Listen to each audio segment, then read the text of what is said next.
Hey, sometimes it tells me we're live, sometimes it doesn't. What do you know? We're live. Basic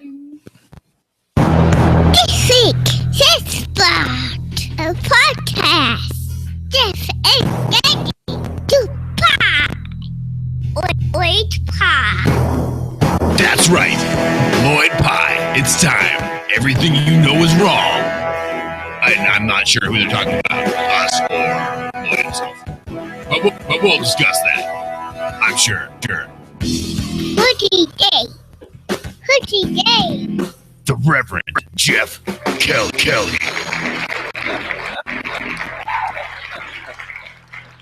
That's the newest podcast announcer, Mr. Elijah Batdorf himself. Thank you very much. I am your host of this mess, the Reverend Jeff Kelly. And sitting next to me over there is the greatest announcer man in Squatchers Lounge podcast history, Dr. David Batdorf, Esquire. Pseudoscientist, Esquire. I think I'm never going to be able to record another intro with the child in the room without him taking over. That's all. Yeah, it's all him now. He's like I do it. Yeah, now he says Sasquatch, so it's in Bigfoot, so it's all over, man. Yep. Eli is our new man with the plan. I have no idea. He also demanded that I leave hoodie day because he wore a hoodie to school today. Hoodie day. Hoodie day. Well, there you go. And going to school already.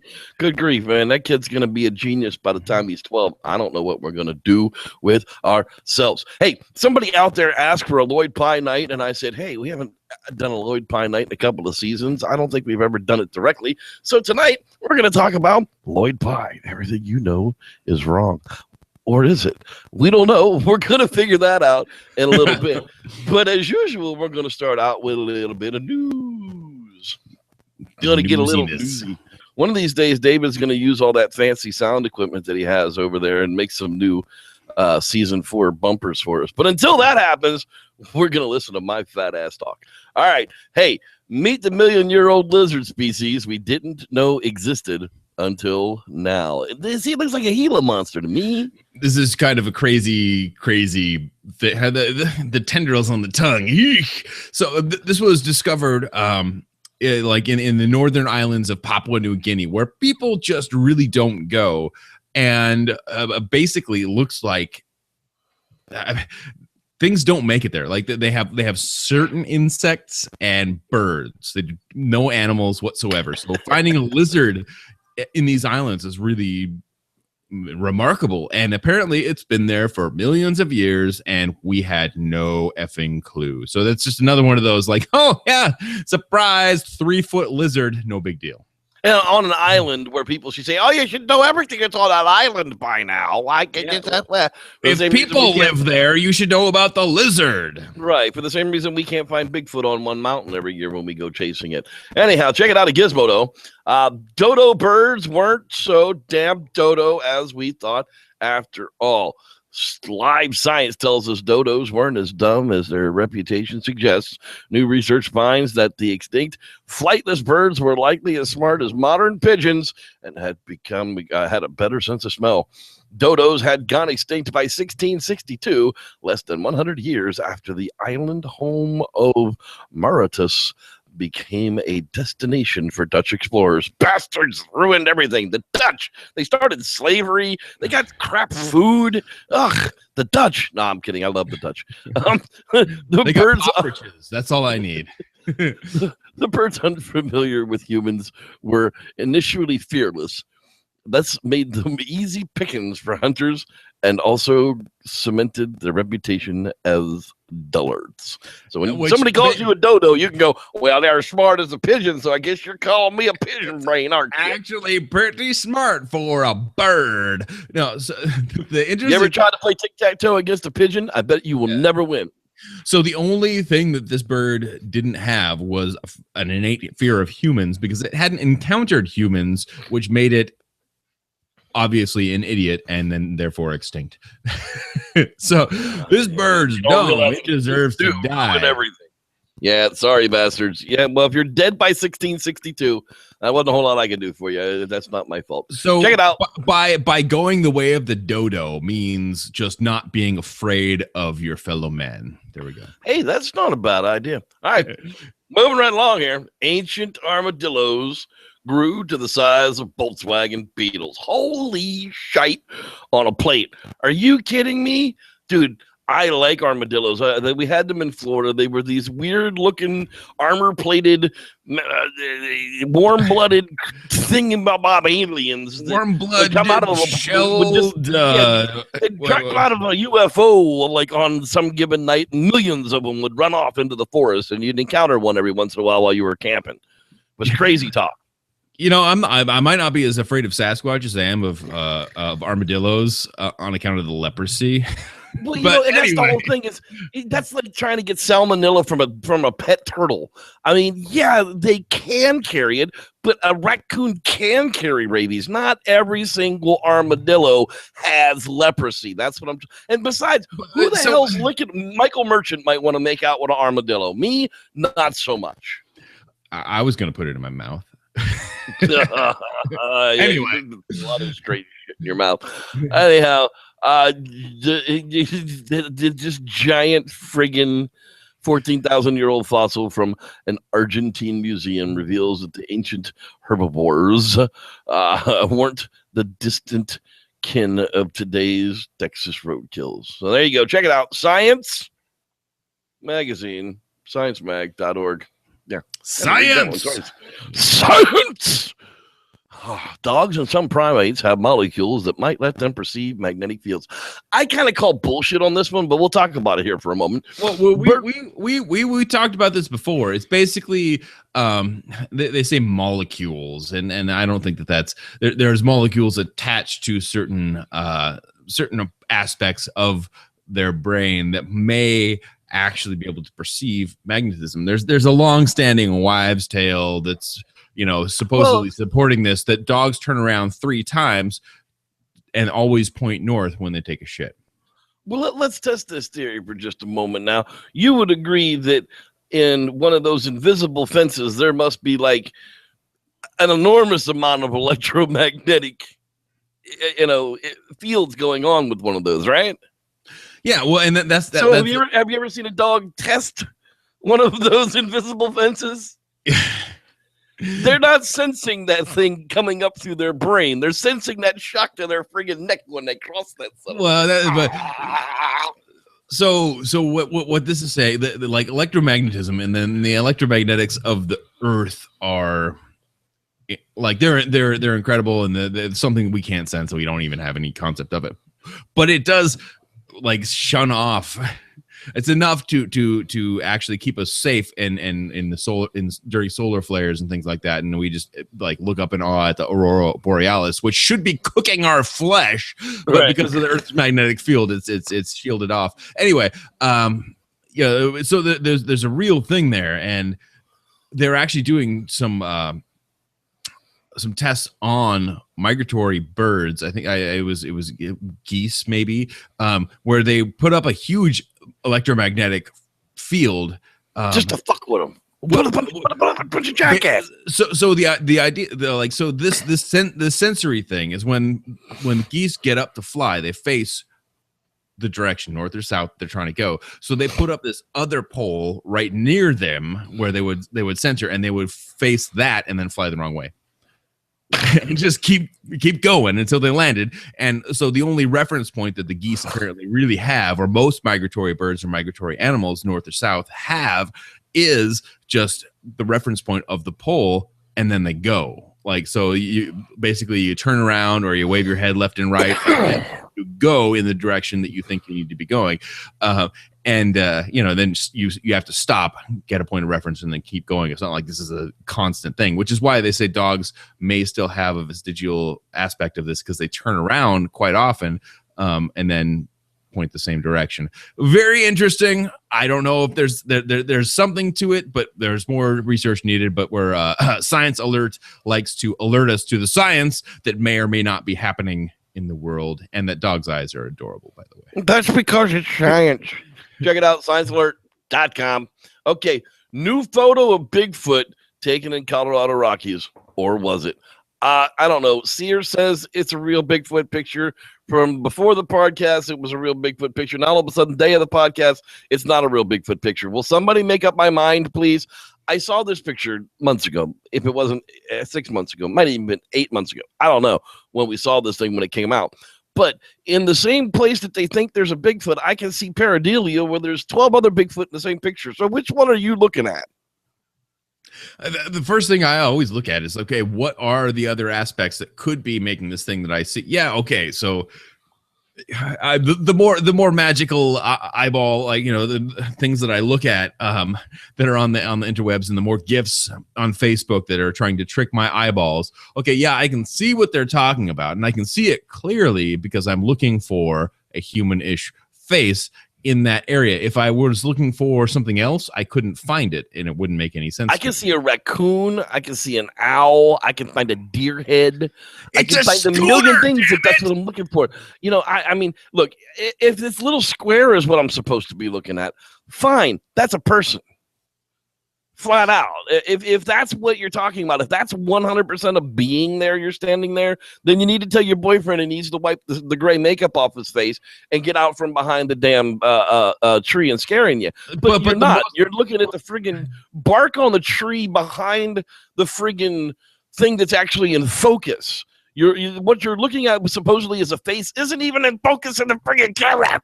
Well, the foreground, as with all point and shoot cameras, is in perfect focus, and everything in the back is totally washed out and undesirable, like for any sort of photographic proof whatsoever. And yes, this is a really great example. Like, it looks like a dude, right? But it's not. Like, it only looks like a dude because they blew it up and they told you, look for the Bigfoot face, and then you all of a sudden try to come up with it. If somebody blew that picture up and said, hey, try to find Snoopy.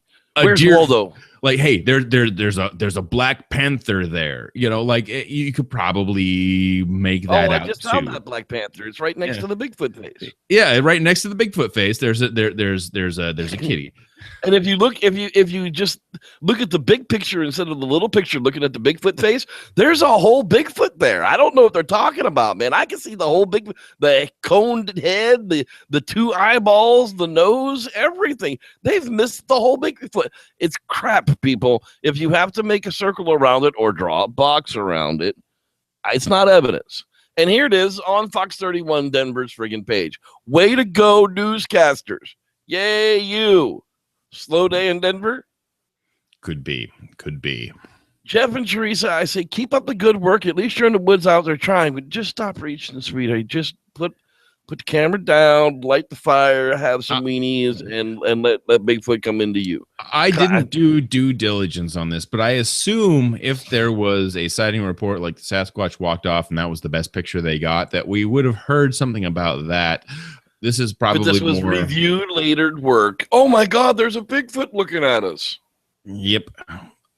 There you go. Just don't do that. Just don't do that. JDVR.com. Search for it yourself because I'm now over it. Hey, hey, that's a handsome bust. Idaho StateJournal.com asks, was a Bigfoot caught on camera in Utah? Now, last week, David and I reported on the link that Dr. Meldrum had released. Oh, there was a Bigfoot seen in Utah. Holy crap. And it was all ambiguous, and it was a glimpse. And you almost got to see the damn thing. But you never got to see the damn thing. Well, here, the same guy who shared that now would like us to know that his thoughts are on it, that it looks like it's wearing a pair of hairy trousers. And this was an argument that I had with somebody, and I talked about that last week as well. When you're looking at Bigfoot video, the legs should not look like hairy Levi's. The legs should look like hairy legs. They should literally look like legs with muscles on them and hair covered on them. If they don't look like that, then it's a suit. Yeah, and if it's somebody messing with you in a suit, that's one thing. But that particular piece of footage was so ambiguous in general that it could have just been a person, guy in a hoodie.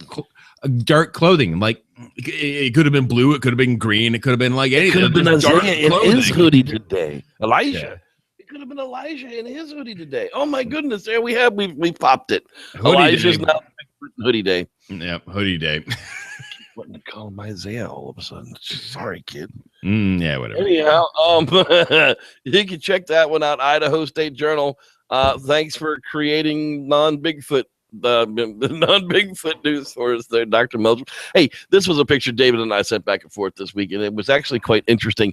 Hans, a 17th century Dutch anatomist, Nicholas, there's an extra A in there, so I'm not making that up, Pope, concluded with astonishment after dissecting an ape that its body resembled the human body so closely in its structural details that musculature, organs, and so on, that it would be hard to find one egg more like another.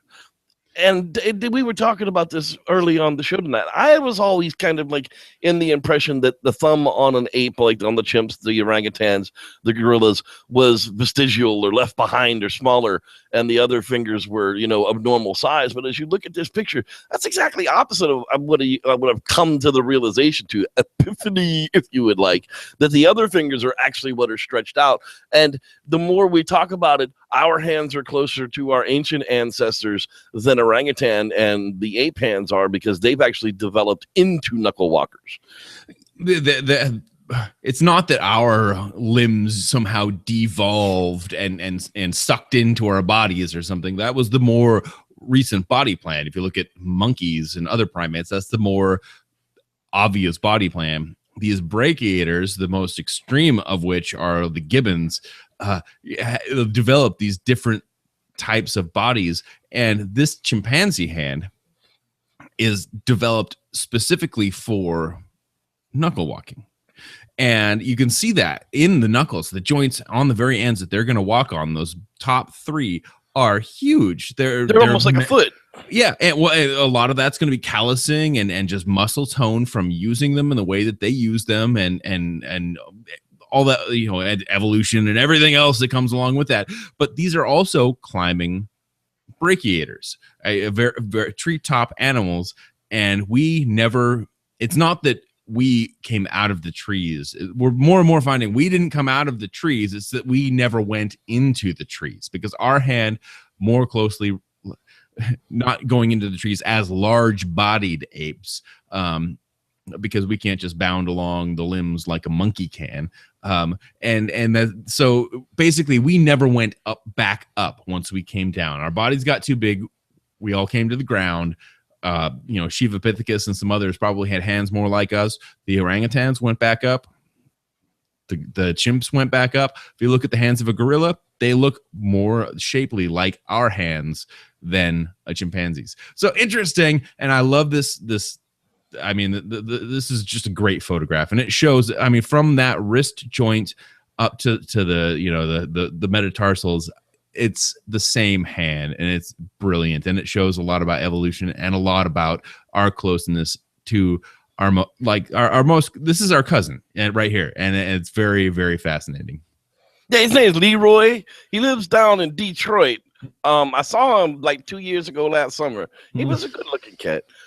You can check that out. There's a lot of good things out there. I don't know where to send you to find this one. You can come on our podcast and listen to it. Hey, Science Daily says harmful mutations have accumulated during early human migrations out of Africa. Basically, before the show, we were kind of confused about what the hell this was trying to say, but in a nutshell, because I don't feel like reading the whole damn thing again, the further away the species of human got, the more mutations of bad things build up into it, so much so that the further away you get, like say a Mexican, you should be able to tell how far outside of the original African population they are by the amount of bad mutations that they collected through their migration that far away from the original clan.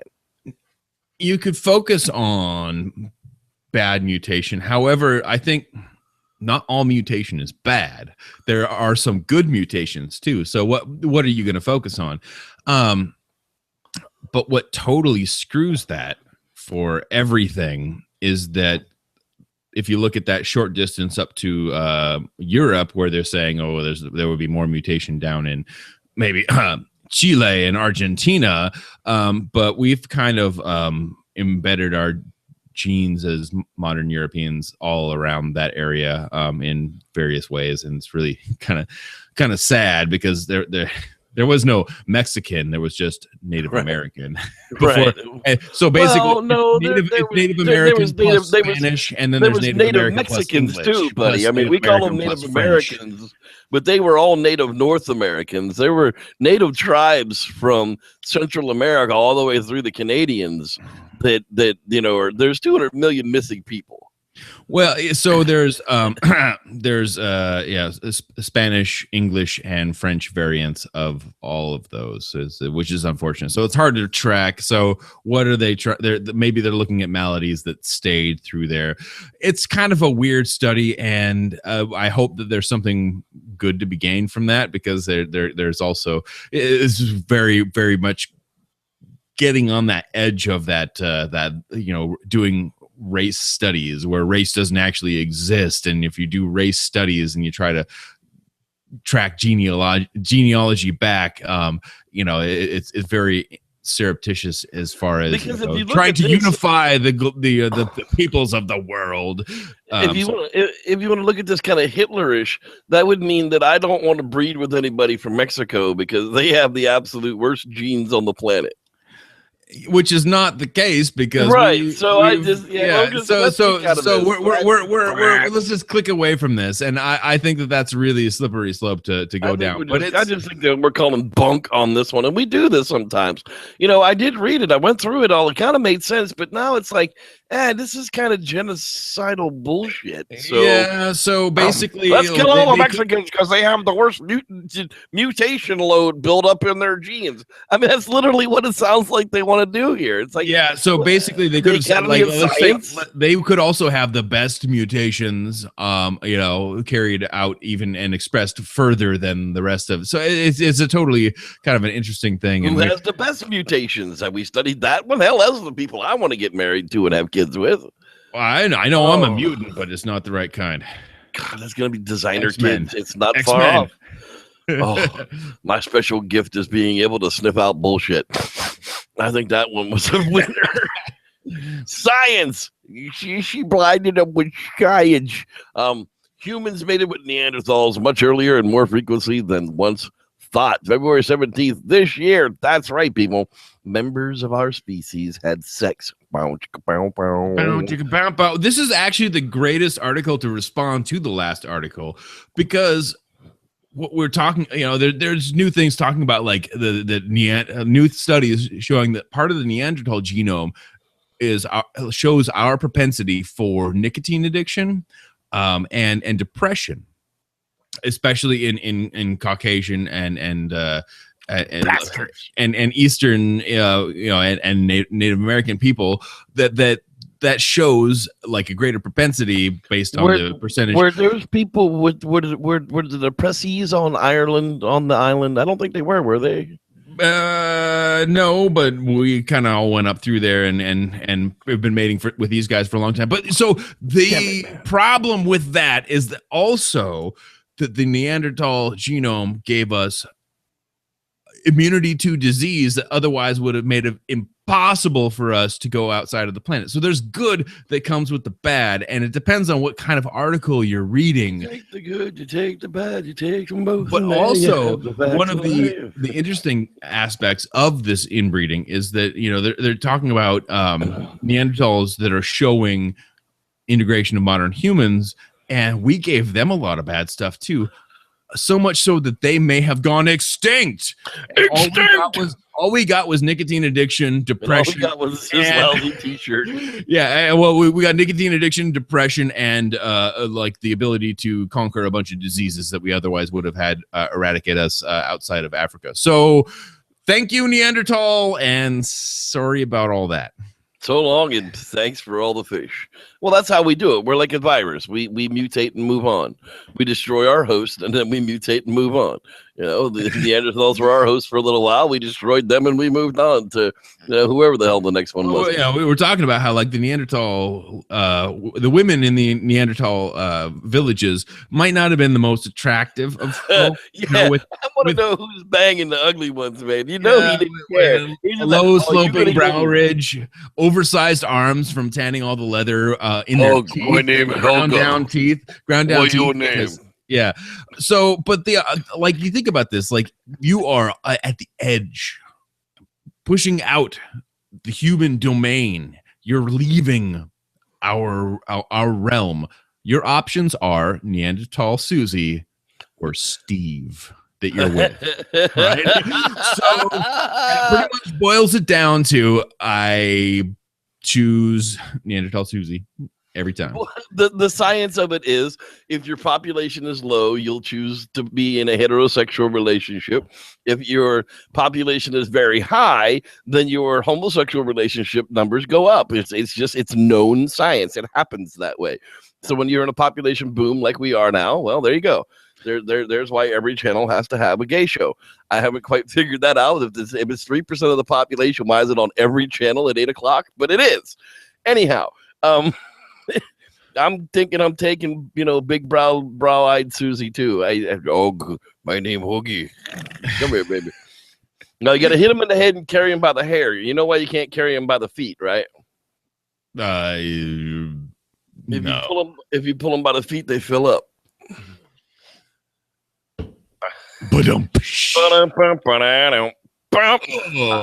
Yeah, you was being a little bit slow with Unshared Night tonight, so we'll clear it out. Hey, you know what time it is? It's time for Camping for Stupids. Stupids? Yeah, we're just get a little camping tip from our buddy Jevin.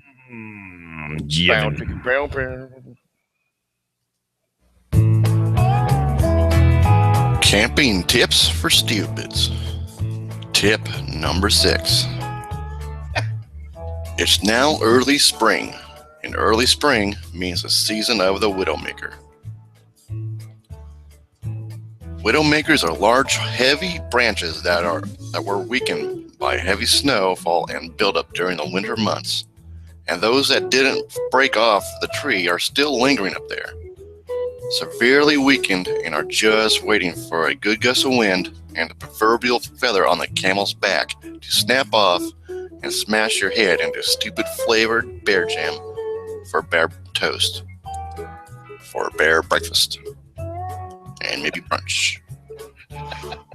So when picking out your campsite, remember to look up, not down, up, and check your trees for possible branches that don't look right, usually with dead leaves or are hanging on by a sliver of bark, and shitty luck for you. And it is okay to be paranoid when you hear strong winds blowing through large old-growth trees that you're next to, because pine cones can also kill from great heights too. So remember to watch out for those. This has been Camping Tips for Stupids. I'm your host, this dude, and may the Squatch be with you. P.S. Bring your stupid's helmet from home too, just in case. A little extra protection on the side.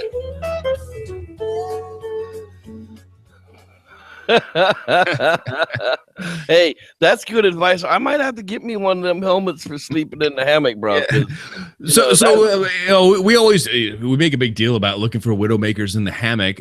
Well, because you jostle the tree if it's not generally like a large coniferous tree. Like you're gonna jostle it a little bit, and you can knock something free. But it's a good idea if you're in a tent anywhere under a tree ever, to look up before you set it, because I've seen cars smashed by just falling cottonwood. An old growth cottonwood tree is the worst because it'll crack in half and just kill somebody. So anyway, that's a good one. Exactly.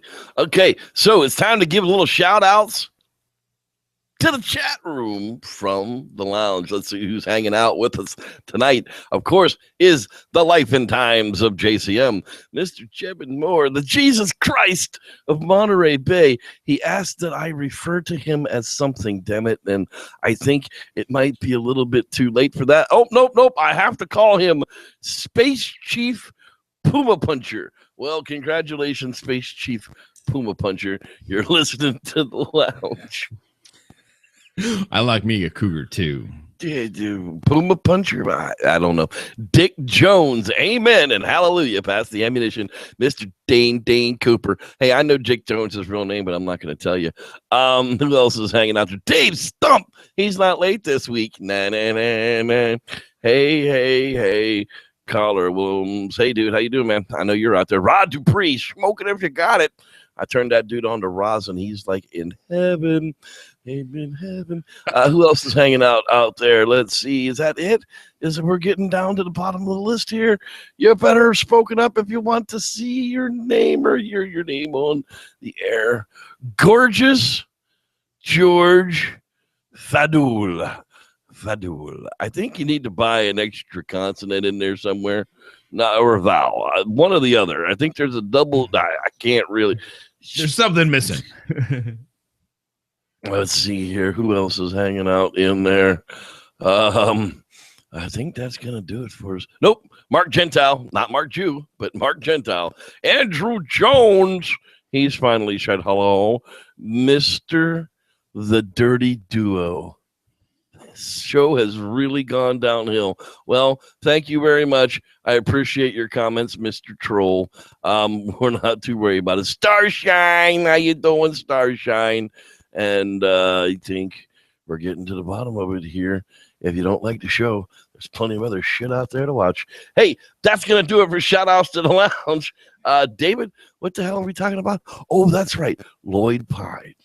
Everything you know is wrong. Well, you know what? I actually sat through again the fourth or fifth or sixth time in the last 15 years since it's been out. It's actually, it's in 1999 is when it was released. So it's probably the fifth time that I've sat down and actually watched it and listened. My old lady, because she's ready to just rip my freaking head off because she's told while I was watching this trash today.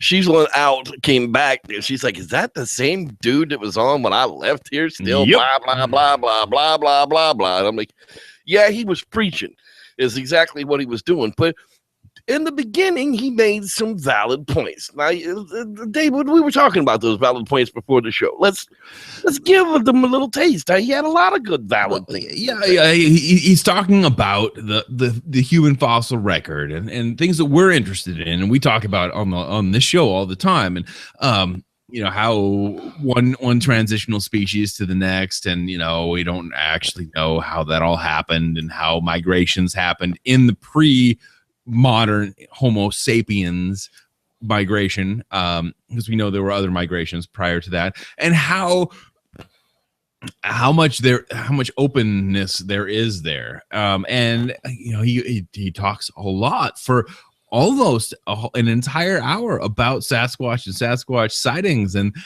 the anthropomorpha of Sasquatch sightings and how close that is to the human ape, if you will. Like, it's not modern humans, and he's going to make that point later.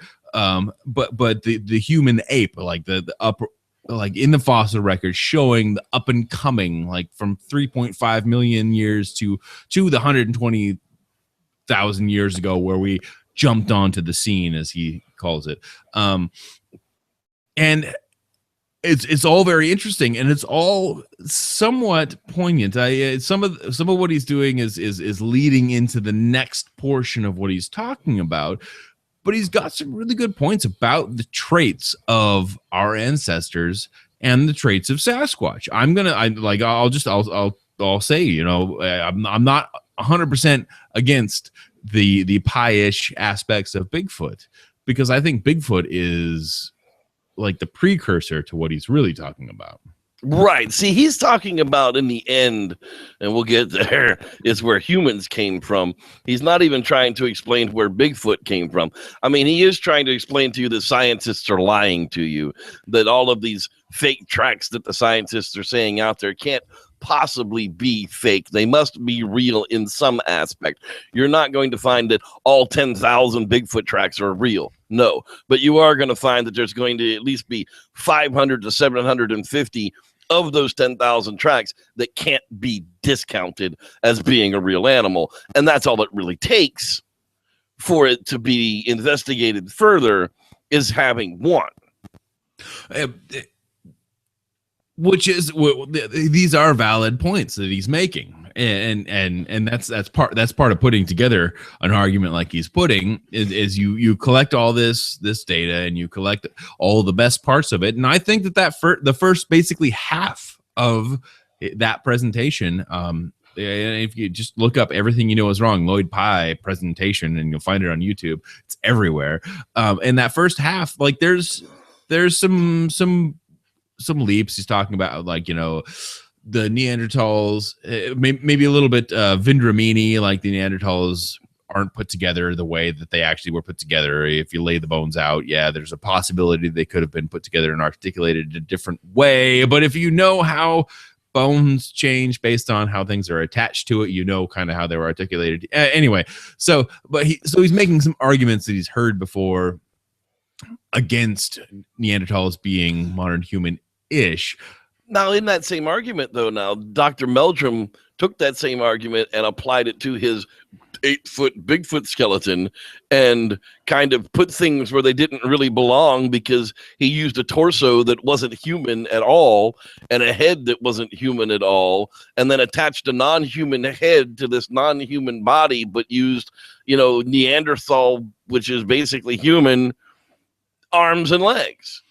And it doesn't really work that way. No, it doesn't at all. If anything, that's not how this works. That's not how any of this works. No, what he should be doing is blending in the pre-erectus, like a pre-ergaster, habilis human, like, but post post I don't know. So if you took like the Paranthropus and you added in like some of the other ancestors and you put them all together and you kind of come up with an amalgamation, but then you have to evolve it for 3 million years and see what that does. You know, so really just putting all these things together is just like putting together a puzzle of a giraffe, a rhino, and an elephant, when the real pieces to that puzzle create a giraffe, rhino, elephant. I mean, like, separate things, putting them together, that doesn't really work. So, but anyway, so he goes through this entire idea of what is the proto-human, and then Sasquatch kind of comes up as proto-human, which I am in favor of. I think it's an evolved proto-human. Well, we are an evolved proto-human, but Sasquatch wouldn't be like us. But if Sasquatch split from us, like they must have in some sort of upright ape fashion, they are going to be different than us, but the same. They're going to share the traits from wherever that split was. Sasquatch is to us as a red fox would be to a house cat. They at some point shared a common ancestor, and then they it would be more like a red fox and a coyote, right? Those are two completely different species. They split. Right, one's a cat, one's a cat, one's a dog. So, well, no. Foxes are more related to feline than they are to canine. That's why I brought that up. It's not. That's not exactly true. Anyway, but damn it. But they're two completely different things. It would be like wolf and coyote. Yeah. Okay. So then there's a whole like, could it interbreed? Blah blah blah blah blah. Like so those are questions that we have to ask based on how the zygotes work together. It has nothing to do with how similar a gray wolf and a coyote are in the East Coast. because their zygote interacts with the sperm and egg interact differently than our sperm and egg interact. So you just have to like, there's different amounts of, I couldn't have sex with a chimpanzee and have that work. No matter how hard I tried and no matter how much face they ripped off of me, I couldn't make that work. They even tried to make that work in a lab. Russians spent a lot of money trying to make a humanzee. You cannot do it because the chromosomes do not match and the zygote will not coalesce. Could you imagine being that test subject woman? Because originally that's how they tried it, man. They just wound that chimp up and let him go to town. And oh God, Lord, I just know. I do it like they do to the elephants to get the elephant sperm and just taser the testicles. Either that or go full anal and just like taser the prostate. But we're talking about like 1944, bro. Anyway, so the idea is that that's never gonna work. But like on that level, could it between the Sasquatch? It's possible, but not likely. So, and the one good thing that came out of the psych study was it kind of ruled that out, right? And it is that Zana was not probably Sasquatch, and that where that whole hybridization thing comes from is probably not valid, or else we might see that more often than we see it documented because of when we were at the leading edge of the exodus from Africa, we mated with these things that we might not otherwise have thought were attractive, possibly because it was a warm, willing participant. So Sasquatch would probably be the same way, and we would be the outsiders in that scenario. And that's not how it goes. So there's probably, even if there were stories of Sasquatch rape, Doug Hudson. Harry Mann, there's rape your kids. There's probably not a good record of that happened. Anyway, so let's take it back from that conspiracy theory back to the other. So Lloyd Pye puts together this really interesting and pretty good argument, something to think about in the first half of this dissertation, and then goes straight Zachariah Sitchin. Zachariah Sitchin. Yeah, he does. He definitely gets out the Zachariah Sitchin books. The same books that what's his name? Old Chariots of the God. Oh, good God, I can't remember his damn name. Van Daniken? Yeah, he's getting out the Van Daniken list here. And I've noticed that's the one thing that, because I watched this whole show today, and I did, and we're going to talk about some of the weirdness that got into. Sykes literally took his study and went almost line by line from this Lloyd Pye, everything is wrong, including ending with Xana and quit. And he did kind of lay that to rest in the end, and we'll talk about that here in just a minute, because we're not quite there about the weirdness that was going on. But all of a sudden now we've got Anunnakis, Nubiri, a crashed planet, alien intervention, Bigfoot, and humans.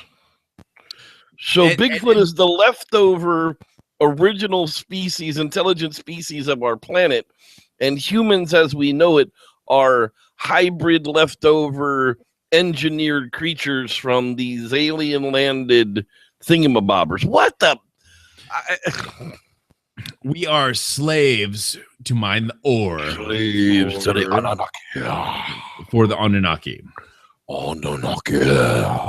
Now, what happened to the pre-slaves before us? Because they didn't get that shit right the first time.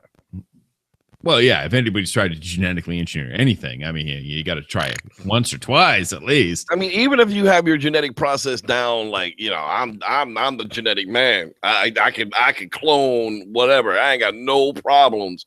You got crap starting material, just like, crap in, crap out. The growers out there know what I'm talking about. You put crap in, you get crap out. So if all there was crap on the planet, how do you make good stuff out of it? And where'd that extra chromosome go? Why is it all of a sudden we go from 48 to 46? Oh, I will tell you why. they fused, and it's the same amount of genetic material, but they're not separate anymore. Yeah, but why? Why? Because chaos theory. Because why does anything happen? Why did the universe Because some frogs, when they're in an all-female environment, will actually change to males so they can bone. Yeah. Why did the universe coalesce to create hydrogen atoms, which then took on mass and created the stars, which then exploded, which created the elements, that created the earth, which created people, and we're all from star stuff. Yeah, star stuff. Why did that happen? Yeah, like because that's how the universe fucking works, right? Yeah.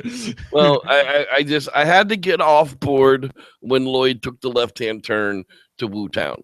I've heard the stories before. I've read Van Daniken's book long before there was ancient aliens on the TV screen. I, too, could have been considered an ancient alien theorist because I read Zachariah Sitchin's books.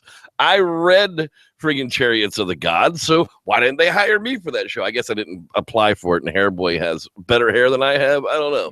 But, the idea of it is it's neat to think and talk about, but I know... I watched this video on YouTube about this primitive skills kid who literally like goes out in a pair of cut off jeans, no shoes, no gloves, no tools, and he built a house. He built a dwelling with a fire pit, and a bed, and he did it in literally a period of like 3.5 weeks with nothing but his bare hands, mud, and sticks. If the human is capable of that, they're capable of figuring out how to build the pyramids. When there's a dude with a whip beating you until you figure it out, you tend to figure shit out. And I don't need aliens to land and figure out how to move that big-ass square block of concrete or stone. I mean, humans are smart enough to figure out how to make that slide. Up there. At the very least. At the very least. Make it slide. There's a lot of examples of all of these things. I don't know what really bothers me is how they take the jump directly off of Sasquatch into like they're using that as a justification for this other thing, and then basically like it rolls up into his Star Child skull, right? Like. Which there's a star man.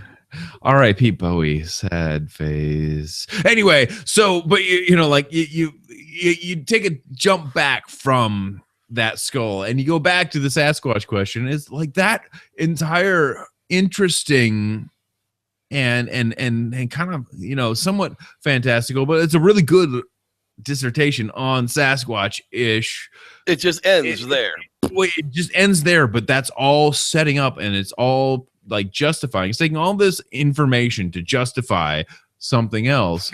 And that's the important part. What I want to take away from some of this stuff as a skeptic is when you take all this data, like it's some of the same data that I took. Like I wrote an article about, Sasquatch being relic, like the early Erectus, like the Australopithecine to Erectus switch, where we know that they were kind of in this mutating like plastic form, leaving Africa. That's probably the most reasonable analog for, hey, Africa, we have these upright apes and they're leaving Africa and they probably haven't even lost their hair yet, and they haven't lost their hair yet. Okay, so but that's. It was a total straw man, argument for why this could happen based on some data and no, like information, but no data, right? It was based on all the information that's available and no data. And that's exactly what this argument is. It's based on all the information that's available. He puts together an argument. There's no data to support the argument and then goes directly to aliens. And there's a huge subset of people that are really into this. I know that they're really into this, and I'm sorry that I'm arguing against you, but that's just how I feel because that's how I am, and that's the pragmatic way that my brain works. But that's how this is constructed. And it's the same way that I constructed my argument for my working hypothesis that's not Gigantopithecus from where Sasquatch came from. But if you follow his working hypothesis, it's the same. It's not Gigantopithecus. It's from Africa, where Sasquatch comes from, and it's the same kind of train of thought, a little bit different bumps here and there in the way that he, I chose glaciation and possible passages into the Americas as a model. He chose to move the bones around and Neanderthal to make a statement. But it's the same type of argument that's not complete, and there's no data to support it. And eventually we'll put one on a slab and we'll find out what's going and we'll see who's right. And it probably won't be me. I would just say with 99% certainty, it won't be me, but with 99.5% certainty, I'll say it won't be Lloyd Pye, because he used that to bolster an argument about aliens. Right. And, that's the other thing that we've been leading all the way from the leaving Africa aspect with our cryptids around the world, with our Bigfoot around the world segments. We're basically finding that green belt of where when we were leaving Africa, so other things were leaving Africa too. Why? Who knows? But they were definitely friggin' fleeing. And I know, the desert. The desert, right. It was turning into there 3 million years ago, but it's certainly there now. Right. And the other thing was, damn it, I completely. Oh, at the time that he was talking about this, he basically only knew of the two chimpanzees, the upright walking chimpanzees, and the two upright walking gorillas, as he called them. But now we know of more species that were upright walking that were in that same line of creatures. So now we're up to 7 or 8 different upright walking chimpanzees along that line that kind of throw his whole theory off just a little bit. Indeed. And yeah, I mean, in retrospect, we can say that it's a bad argument, but again, it's the same argument that I put forth. It's taking the best information of the time and making an argument without any data. And that's exactly, and that's a postulation. It's a postulation with my pseudoscientific postulations about early Erectus and a late Australopithecine. That would be the same exact thing, and I can't fault him for that until a planet crashes into ours, creates the moon, right, and all of a sudden, then when the Anunnaki return, we may have a little bit of a problem. Hey, we're not going to bash Lloyd Pye. We like some of the things he had to say. In retrospect, a lot of the things he had to say was wrong. Some of the ideas he had, who knows, could still pan out to be correct. And what my big thing I want people to take away from is he's really one of the first guys who was not on the Gigantopithecus bandwagon.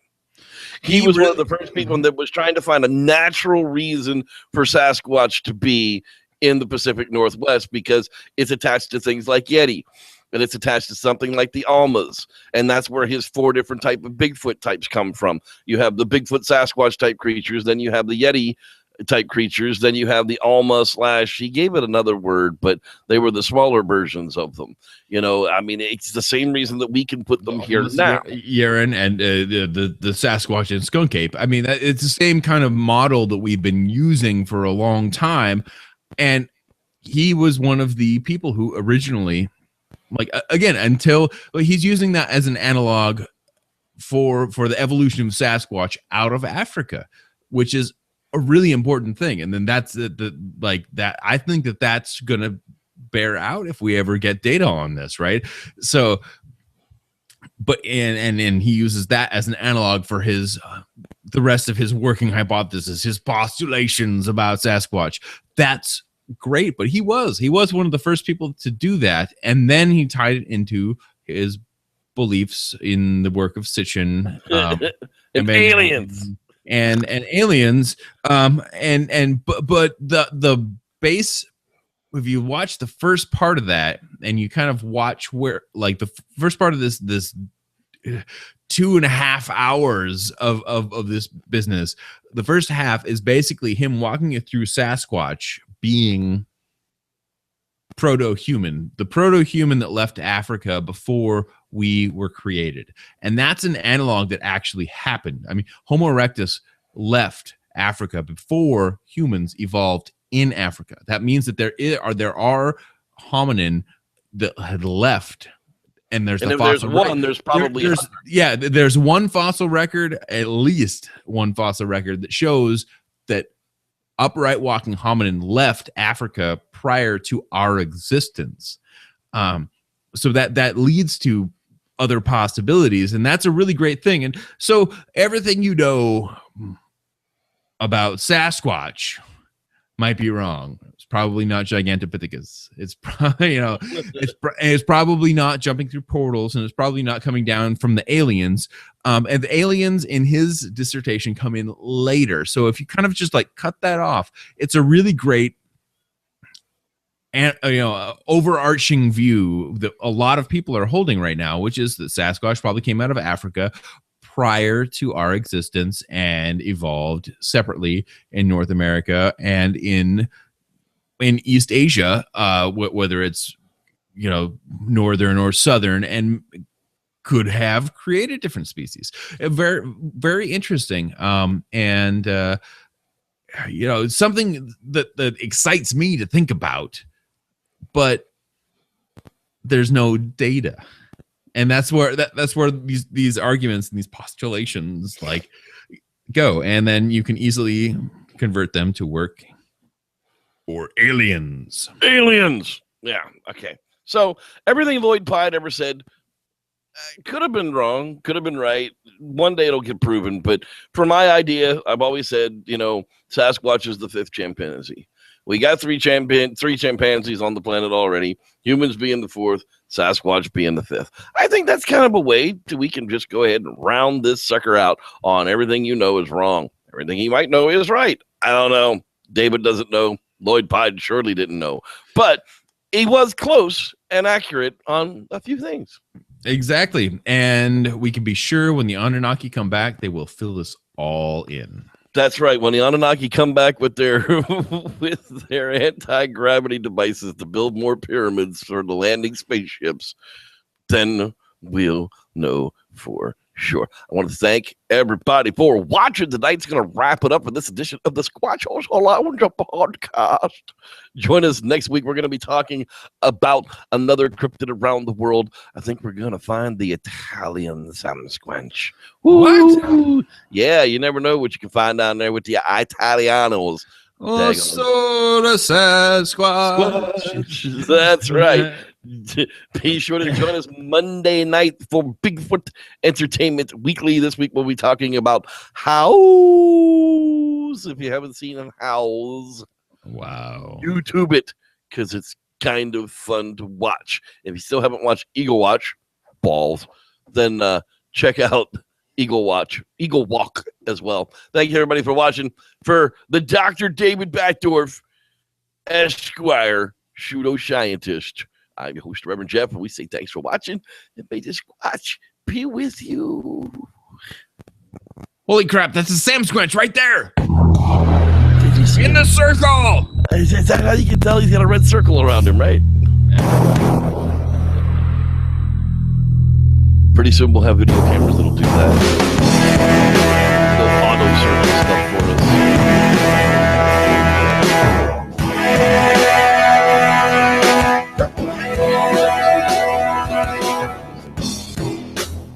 I just noticed the typo in the alien Bigfoot.